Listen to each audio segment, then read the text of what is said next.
let go, and receive.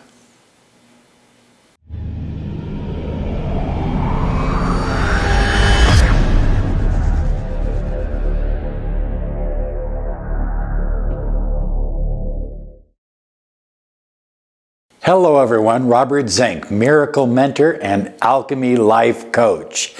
And today, oh yes, we are soaring high like a big, beautiful eagle flying in the direction of your dreams and your goals. You know, when an eagle has his wings in tight, sitting on the nest, he can't fly in that position. An eagle has to let go in order to receive the gift of flight. And so too many manifestors are trying too hard with your conscious mind. It's like you're keeping your wings in tight and you're doing everything here with your conscious mind. You're more worried about what he said or what they did or what is going on over here than you are with your subconscious mind and just letting go and receiving the love that you desire, receiving the money you desire, receiving the health that you absolutely need. You see, we don't manifest through our conscious mind. I know you want to believe that if you put more conscious effort into it, if you push real hard and put all your effort into it, that somehow things will change. But think about it this way. When you're trying to manifest through your conscious mind, when you're trying real hard, you're not allowing. You're not opening up to receiving. And it's kind of like you've got your fist tight like this and you're shaking it. I'm going to manifest. I'm going to manifest. And of course, it's pretty tough to manifest or receive anything when your fist is like this, right? Okay?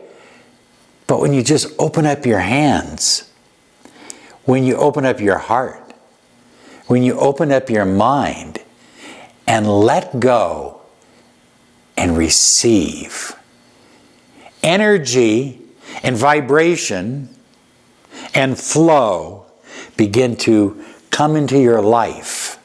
Now, I'm not telling you to let go of your goals or your intentions, but I'm asking you to allow your subconscious mind to do the manifesting. You see, your subconscious mind is the connecting link to the infinite. And so you have to allow the subconscious to take over. I'm thinking about the story of Dr. Milton Erickson, the founder of Ericksonian hypnosis. And he had MS or polio. In any event, he was in extreme pain. And he used to do these all-day workshops on hypnosis. And at noon, he would go into a private room, he would close his eyes, and he would talk to his subconscious mind. And he would say, you know, by my own ability, I can't finish this workshop. I'm in too much pain. So I'm calling upon my subconscious mind to ease the pain in my body, to numb my legs and my spine and my back and my shoulders so that I can go out and complete this workshop and give my students what they need and what they deserve. And he would meditate with this simple phraseology for about 20 minutes. After 20 minutes, take a deep breath. He would open his eyes and he was ready for the rest of the workshop, free of pain. He was talking to his subconscious mind. In miracle mentoring and alchemy life coaching, we call that an incantation. He was talking and compelling his subconscious mind to help him manifest what he absolutely needed the most, and that is a pain-free body. I want to give another example. I used to coach pitching for high school students and even younger students. And during a game, a pitcher would be out there throwing the ball and throwing perfect strikes and just doing phenomenal. I mean, we would sit over there in the dugout and go, wow, he is really in the zone. And then all of a sudden, perhaps the umpire would call balls on him, or the batter would get a hit. Maybe the next batter would get a hit. And now all of a sudden he was trying. He had his fist like so. He was trying to throw strikes with his conscious mind. You see, when he was successful, it was with his subconscious mind. But now that he was thinking about every movement, about every pitch, with his conscious mind, he was failing. So I would walk out onto the mound and I would talk to him for a moment or two. And my job was to get him out of his conscious mind and put him back into his subconscious. So that when I left, when he started pitching again, he was back into that zone, back into that subconscious mind, letting it happen, letting it go, and receiving what he needed.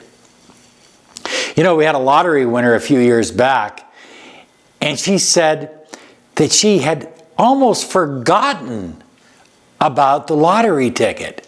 She gave it to her daughter to scratch. It was one of those scratchers. And the daughter scratched it off and said, "Mommy, I don't think we won anything." And she said, "I was ready to toss it in the garbage can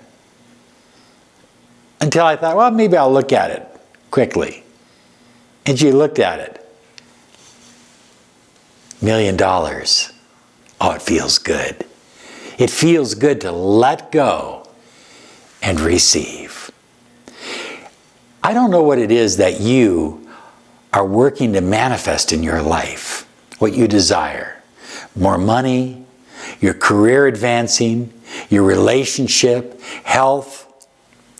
I'm not certain, but whatever it is, put out that intention, have a clear goal, have a plan, and then let go. Oh, and just receive. Take a deep breath. Say, I'm willing to receive. I am receiving. Be willing, be open, and then just allow it to happen. I am receiving. Oh, it feels wonderful. Don't let go of your goals. Don't let go of your dreams. Nobody is ever telling you to do that. But if you try too hard and you have every muscle in your body tightened up into a clenched fist, you can't receive. And the universe is your partner. The universe is ready, willing, and able to give you what you need and desire. So just let go and receive. And open those wings and begin to fly high like a beautiful eagle. Have a great day because you absolutely deserve it. Bye-bye now.